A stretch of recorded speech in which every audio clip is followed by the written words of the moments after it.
All right, Russ. So what do you love about the short-term rental business?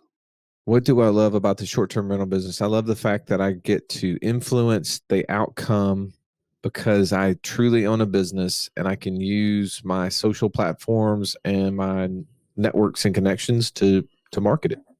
Okay. Well, why would you ever start a short-term rental business? Because you have this infinite banking deal going on. Like, why wouldn't you just stick with infinite banking? Because infinite banking is just the place to where I access and store cash. I need a place to put that money to work to create cash flow. I mean, ultimately, I need more cash flow than I have monthly expenses. And as you and I did the analysis, the short-term rental business was one of the higher cash flowing businesses out there when done right. I love this episode because we're getting practical, right?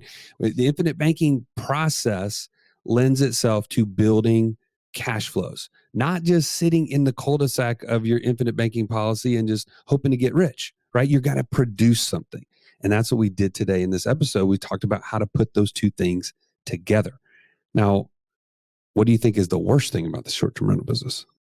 It kind of stinks when, you have a unit and it's brand new, or at least you think it's brand new, and the heat pump goes out. Ooh, on the coldest weekend of the decade. Yeah. I mean, we're in the hospitality business. So there's sometimes where you fail in that, and that's not fun. Like, you never want to fail with people in there. And so that's been an issue.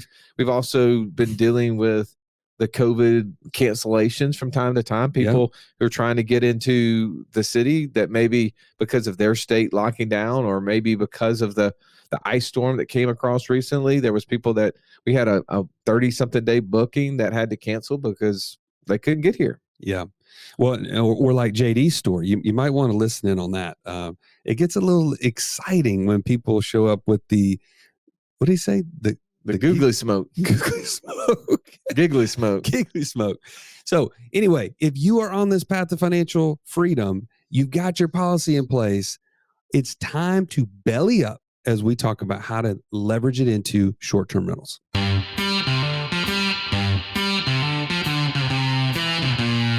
Welcome to the Wealth Without Wall Street podcast, your guide to understanding how to get out of the Wall Street rat race and start your own mailbox money lifestyle.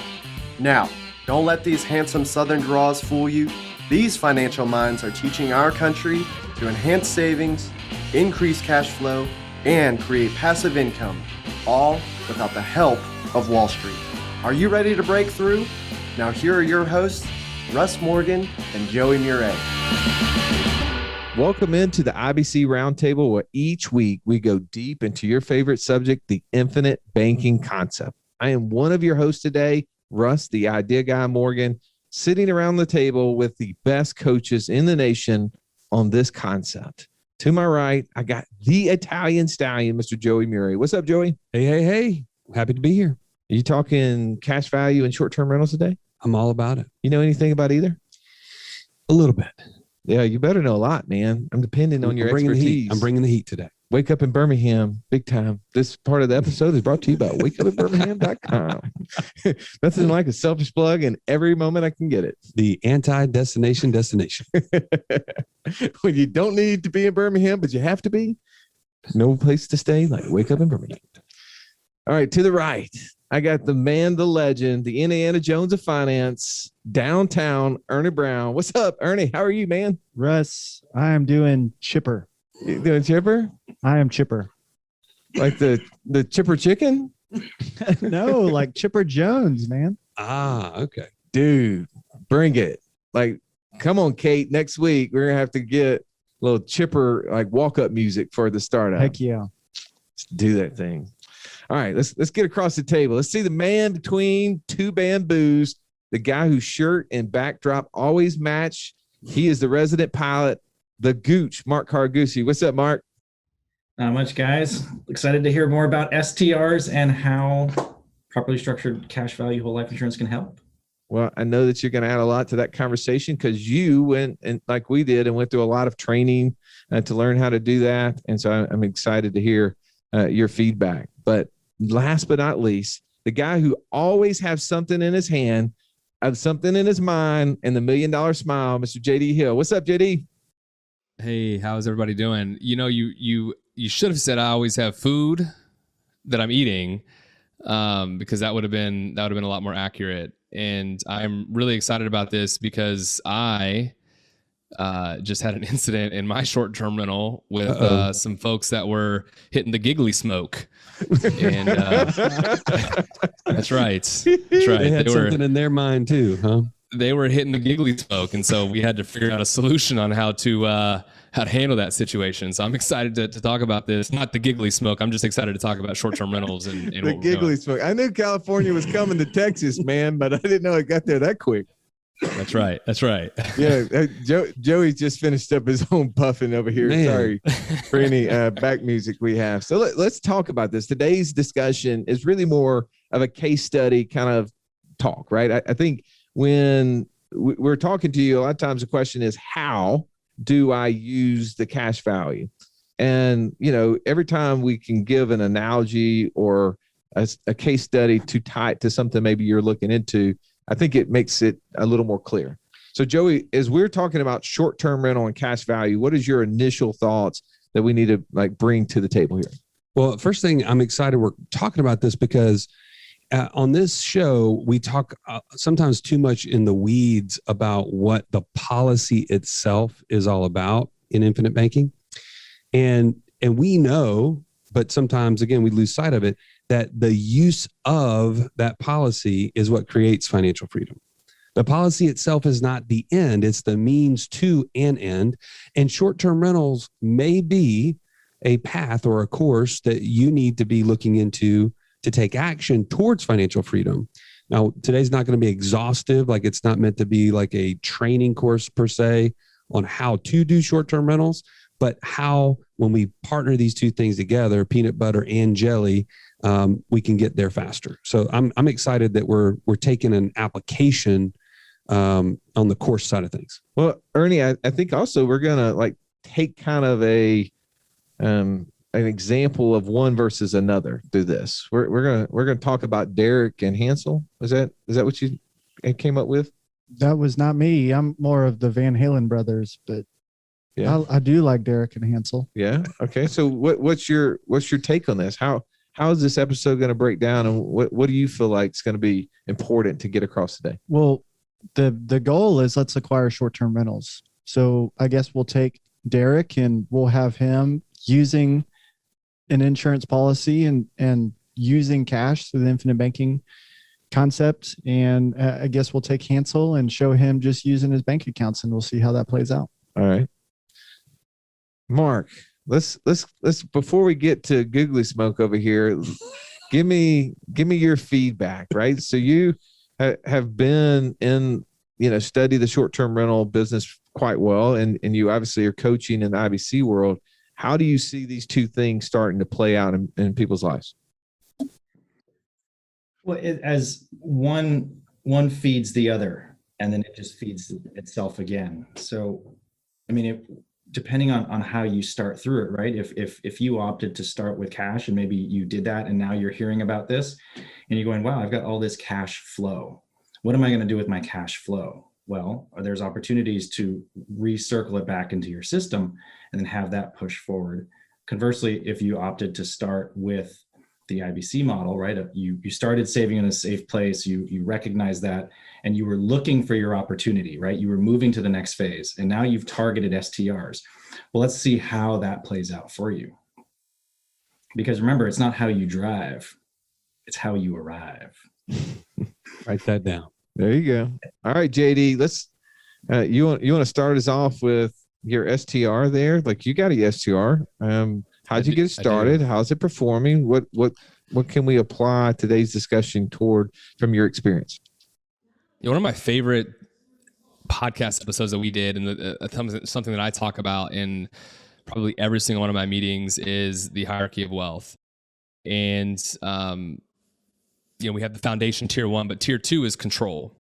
And it's investing in yourself, right? Because you are your greatest asset. And when I heard about short-term rentals and listened to some of the folks we've had on the show talking about it, I went all in. I'm a numbers guy. I started crunching the numbers. I'm like, man, this makes perfect sense. And so I hired a coach. to help me in that process. And we got started right at the end of, it was like April or May of last year. So we're right in the middle of a pandemic, right? Great time to start a short-term rental business. And we launched fully in really into July, 1st of August. And we have a 1-bedroom duplex over here by TCU. I live in Fort Worth. And as soon as we hit go, we had like a 2-week booking. And it was fantastic. And getting started was interesting because obviously it does take some capital to get started and those types of things. But the thing that I really liked was having the ability to use my policy, right? To be able to get that short-term rental started, but not have to be so concerned about making loan repayments right away. Right. And so that was beneficial to me because it gave us the ability to really start working on the mechanics and the business model itself of our short-term rental, to really start to try to get profitable. No, I don't want to miss this. You made a very clear comment earlier about, I'm a numbers guy. I saw the numbers and I was like, I'm all in. Like what sort of numbers, not, you don't have to go into like your specific ones on your current deal, but when you heard about these, why was it such a no-brainer to you? Yeah. So, I did the investor DNA and you guys did not give me a discount. I'm really disappointed I had to pay for that. I appreciate it. But what I loved about it is it helped me realize what I already knew about myself, but it just confirmed it for me. And one is that I'm super detail oriented, but I don't really want to be that hands-on. So being a tenant for being a landlord to a long-term rental was not something I was really interested in doing, but the short-term rental thing was more exciting to me because it was quick turnover. Right. And I wasn't managing people as much like the same way you would a long-term rental was. And the amount of capital necessary to get into short-term rentals, that blew my mind, that you could do rental arbitrage rather than actually having to purchase the actual property outright. And so when you think about the barrier of entry in a lot of way for folks that are wanting to do real estate investing, saving up a lot of money for a down payment on a property, and then the risk of how do you find a good tenant? Do they not pay? Like all those types of things were things that were looming in the back of my mind, but I knew I wanted real estate. And the thing I really liked about short-term rentals and renting was, one, I mitigated my risk exponentially because I was only married to a 12-month lease, right? I didn't have to put a down payment to buy the property. It was just the security deposit. So my outlay from a cash flow standpoint was significantly smaller than what it would be to actually get a long-term rental started. And then when we look at the cash flow, that was fantastic because I'm just like a hotel. I'm charging a daily rate for somebody to come and stay, right, at our rental. Those are some of the things that I was just processing through when I talk about the numbers, and it was a no-brainer for me. I was like, yeah, that's it. All right, let's break down a few of the words. I want to make sure we don't lose someone behind because of kind of jargon. So you said the word arbitrage. For those of you not understanding what JD's talking about, rental arbitrage, instead of buying the unit, JD literally goes and gets a lease for 12 months, just like a regular long-term renter would. And he does let the landlord know, hey, I'm going to be putting this on sites like Airbnb, VRBO, Booking.com, so forth, and renting it on a nightly basis. They sign off of that, say, no problem. As long as you pay me every month, you take care of my property, I'm good with it. And we say, okay, we're off to the races. So JD goes in and his only out of pocket was the first month's rent and maybe the last month's rent on the front end. And then you have to outfit the place. And depending on the unit size, right, you may pay anywhere between $15 to $17 a square foot to outfit it. So you can do the math depending on the size of the unit. So now when you take a loan, JD, against your life insurance policy, which you said you did, you don't have the pressure to pay it back, but what you have is cash flow. And this was a discussion we were just having where people are trying to find the value of IBC earning. They're trying to say, well, this is just an alternative to my checking account. The difference is JD's, is it a 1-bedroom or 2-bedroom, JD? It's a 1-bedroom duplex. Okay, so he's got a 1-bedroom, and do you have both sides of it or just one side of it? I have just one side. Okay, so he's probably bringing in somewhere between $500 to $800 a month after paying all expenses. Is that pretty close up? No, we're closer to about $1,200. Okay, Joey, we got to expand out to Fort Worth. Clearly, our numbers here in Birmingham are not as high as that, but good for you, man. That's awesome. So you got JD's getting $1,200 a month in cash flow coming back. He's got what's your rent on that place? $1,025. $1,025. So he's got an expense of $1,025, but after all paying all the expenses, he's putting $1,200 in his pocket.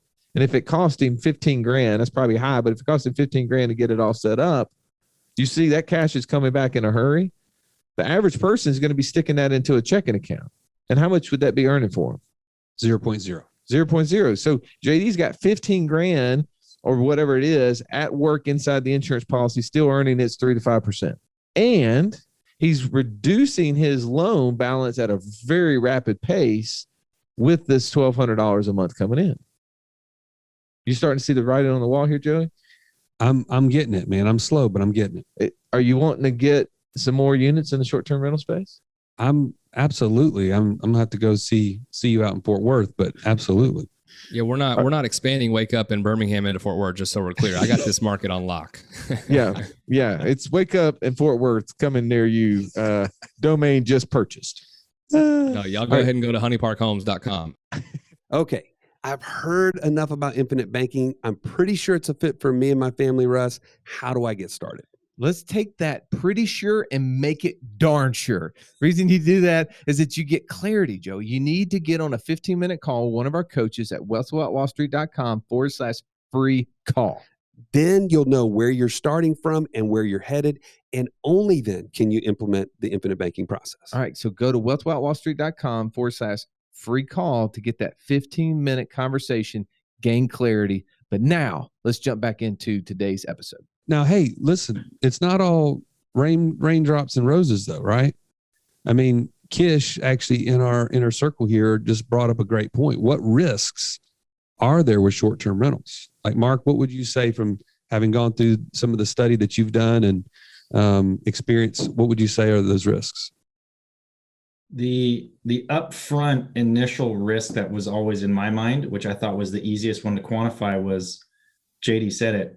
You're tied into a 12-month lease. Okay, so worst case scenario, I know I'm going to have to pay for a 12-month lease. So really, that's now I know that the worst case, I'm stuck with a 12-month lease. I pay out the landlord and then I'm done, right? I pick an area, it ends up being a dud, doesn't work out for whatever reason. Okay, all I do is pay off the 12 months and I'm good. Imagine if I had made a down payment on a home in that area and it turns out to be a dud. So not only is my 20 to 25% down payment stuck inside of that unit, not only is that unit stuck on the market, but if it's a dud of a market and it goes down, now I could actually be getting even less money back. Well, that's a good point, because in there you're trying in, we put 15 grand into the unit, but it's in furnishings for the most part. Right. And you're right. We're stuck to that lease unless we can sublease it. Right. And that may be a possibility. We may be able to find a way to sublease it to another tenant to just take over the monthly payment that we have. And then we just are out the the movie fee to move our stuff to another place. That's one of the risks. I would say one of the risks, Kish, to this is having the time to operate it, right? That this is a business. Yeah. And I think, for some who are not, very technologically advanced, running some of the technology could be overwhelming. If for some of those of us who, don't know how to, set up the systems and processes, right? Don't have a course to follow or, an instructor to get information from or coach to call, I would see there's definitely risk there. What are other risks that you would add to them? The only other thing I would think of is having to do with like different municipalities and or counties or state laws that could change basically their appetite for the short-term rental space can kind of wax and wane. And if you're in the middle of it and, they say, hey, by the way, this area no longer allows short-term rentals, you're going to have to deal with that. And I think that you could probably mitigate that on the front end, dealing with your leases. Like, hey, by the way, this is predicated on this. And If for some reason we weren't able to operate the business from your unit because of a state or local change, we would need to work out a break clause or something like that. I mean, I feel like most landlords would work with you on that, but even at the worst case, like you said, you could try to sublease it or something along those lines. So, Ernie, and I don't know, you've listened to us talk about this, so I'm going to let this question be to you, and don't worry, we'll come in and save you. But Curtis asked the question from the inner circle: is this more of a side hustle, or is this more like a full-time job?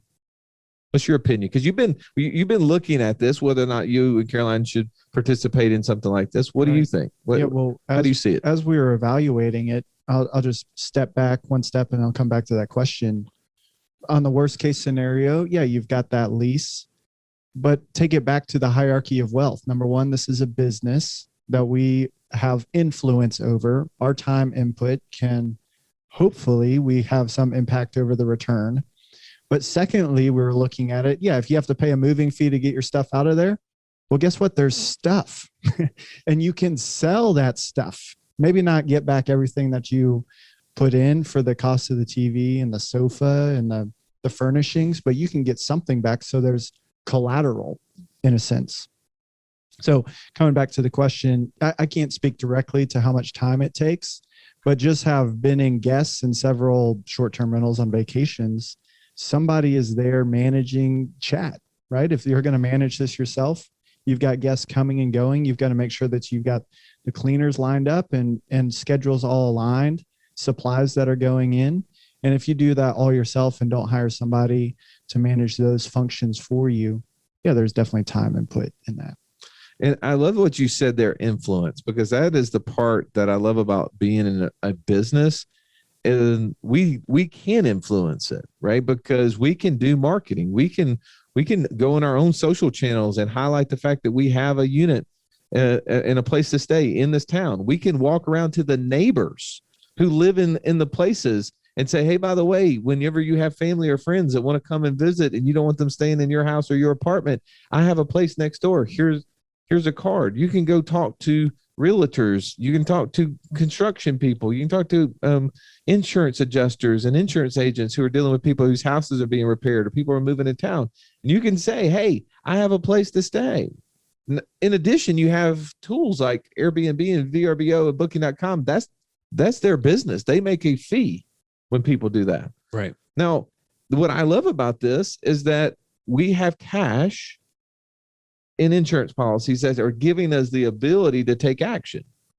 And we were talking about that this morning, Joey, about how valuable the road is, or what is the tool or bridge or boat to get from one side of the river where we are in maybe this financial despair or financial want, and we see on the other side, we see the promised land.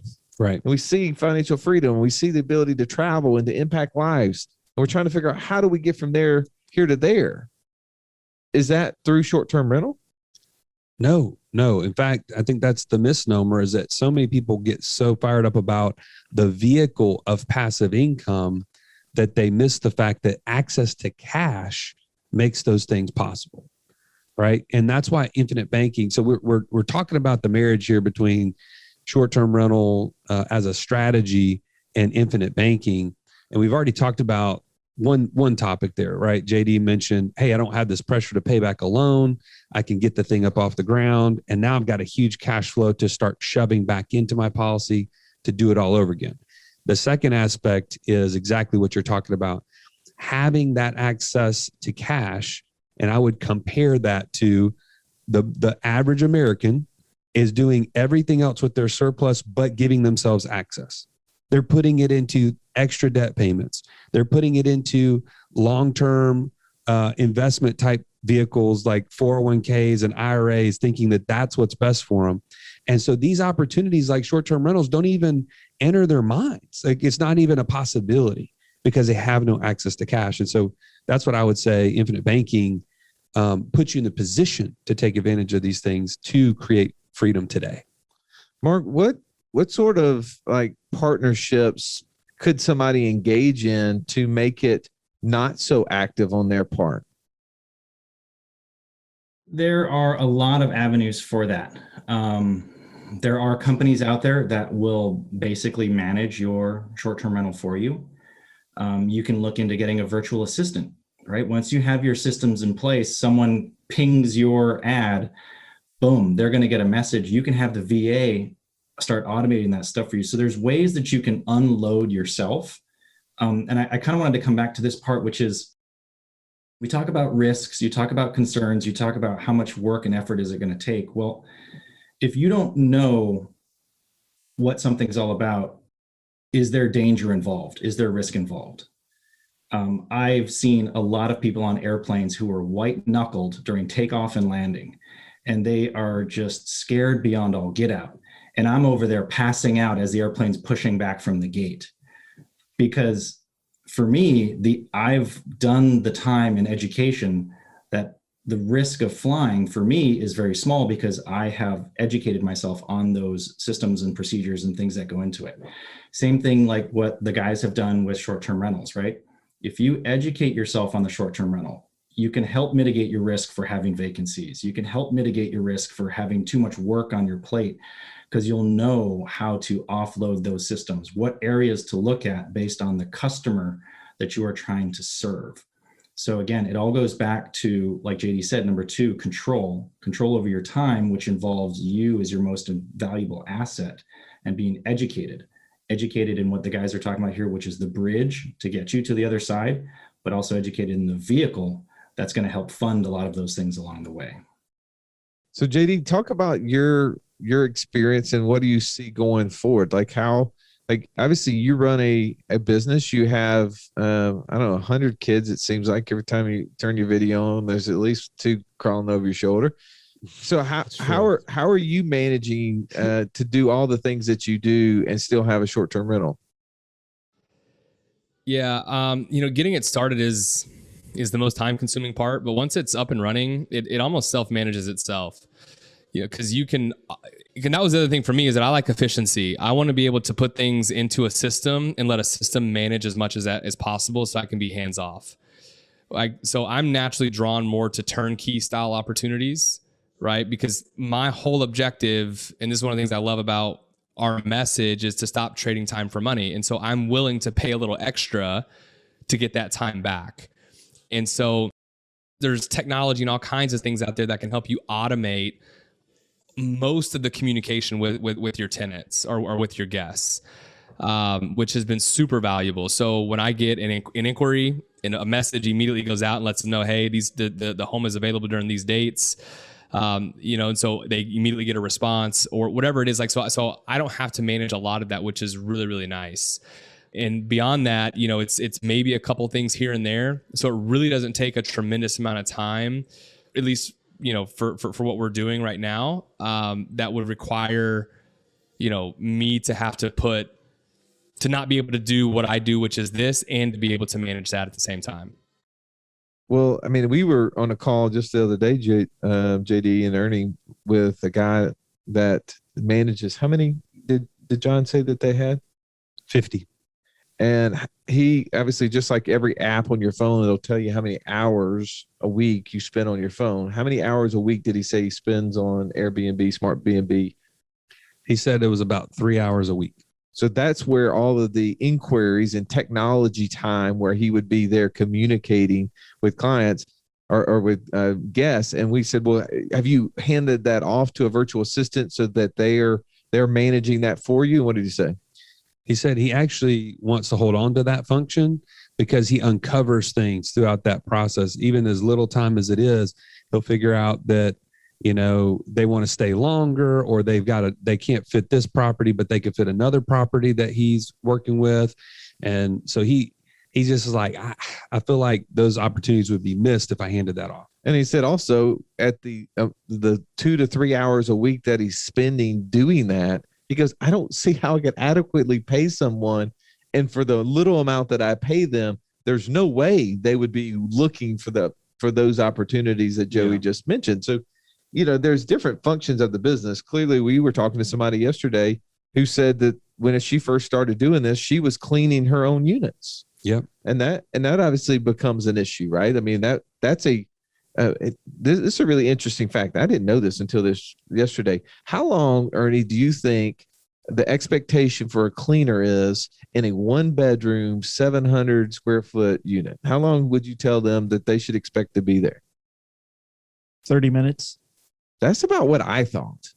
It was 90 minutes. Yeah, I was going to say longer than 30 minutes. 90 minutes sure. to 2 hours is what the cleaner should expect to be there and do it properly and make about thoroughly. $35 an hour or $35 a cleaning. I'm sorry. Wow. So Because of laundry, I'm guessing what it takes to do. it's laundry, but they're going through every single part of the unit and making sure it's 100% clean. You can't just assume something was used, wasn't used, whatever. You have to treat everything like it's been used, and you clean it from that point of view. Because if somebody finds a hair on the floor, hair on a pillow, I mean, think about that. That throws off the whole deal.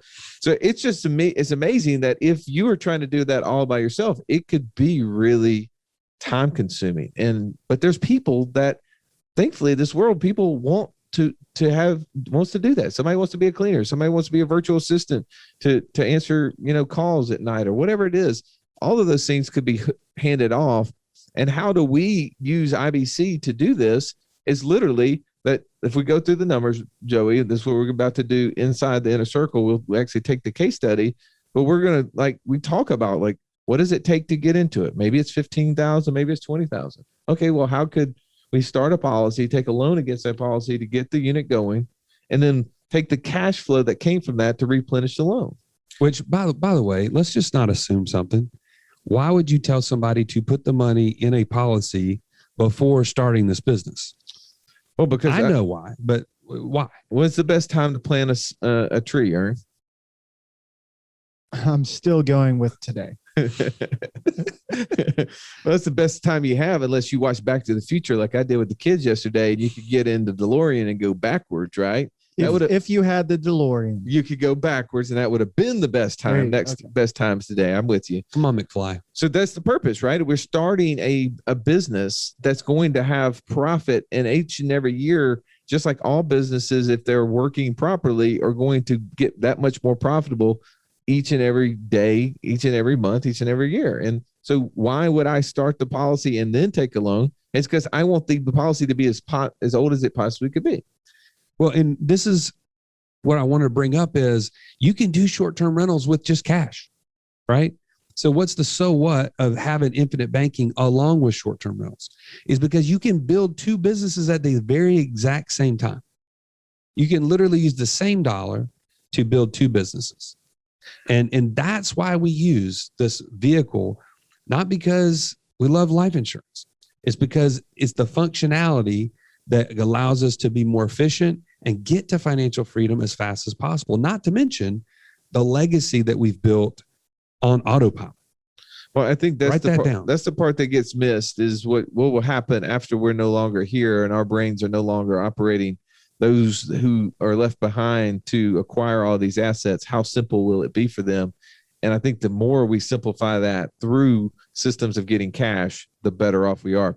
All right. Parting words here, Mark. Get educated. Get educated. All right. JD. Regardless of what path you decide to choose, because of the discipline of saving and having access to capital, that's what made this opportunity an option. Right. And so that's another, I think, benefit of having IBC is because you have access to capital. And that's the reason why we were able to take advantage of this. Ernie, final shot. Peanut butter and jelly. Is IBC the peanut butter or is IBC the jelly? Doesn't matter. I'd say it's the peanut butter. It's the stickiness, man. That's what I was thinking. It's thicker. It's got more substance to it. Yeah. And I mean, protein. Joey's has got more nuts in it. Crunchy. I'm not really sure what to say. I'm just saying you're crazy, man. You're crazy. Thank you. Crazy nuts. Now, my parting shot would be join the inner circle. If you're not in the inner circle, you're missing out. People are literally getting their questions answered live on a podcast. And not to mention, we're about to dive in and go deeper into the actual case study where you can see the numbers and you can see this for yourself, apply it to your own situation. There's no way you're not going to get further along faster by being a part of this group. Yep. Go to wealthwithoutwallstreet.com/inner circle and you can join. We have a free trial and everything. All right. Can I also plug our STR mastermind? Is that okay? Please. And we've been doing this for a while now, and we are teaching people how to get that first $500 within 90 days by learning from the operator who Joey and I have partnered with. So a lot of questions have come up. Can you partner with somebody so it can be passive for you? The answer is yes. You just have to find the right person who's willing and able to run the business, and you can put up the capital, and you guys can partner together both from money and financial and business savviness and input, and have somebody else who's doing the day-to-day. So if you would like to learn some of those things from that individual, go to wealthwithoutwallstreet.com/STR mastermind. We do have our March group is already sold out. But we have another group that will be starting in May. So please look that up and take advantage of the opportunity to join 9 to 10 other people on that journey to financial freedom through STR. All right, gentlemen, thank you so much for adding input. Let's dive into the inner circle. And as always, as you're listening to this, we appreciate you and hope you have an amazing day. This has been the Wealth Without Wall Street podcast. Don't forget to subscribe to the show to break free of the Wall Street mindset and begin building wealth on your own terms in places you understand so that your wealth will never run dry. See you next episode.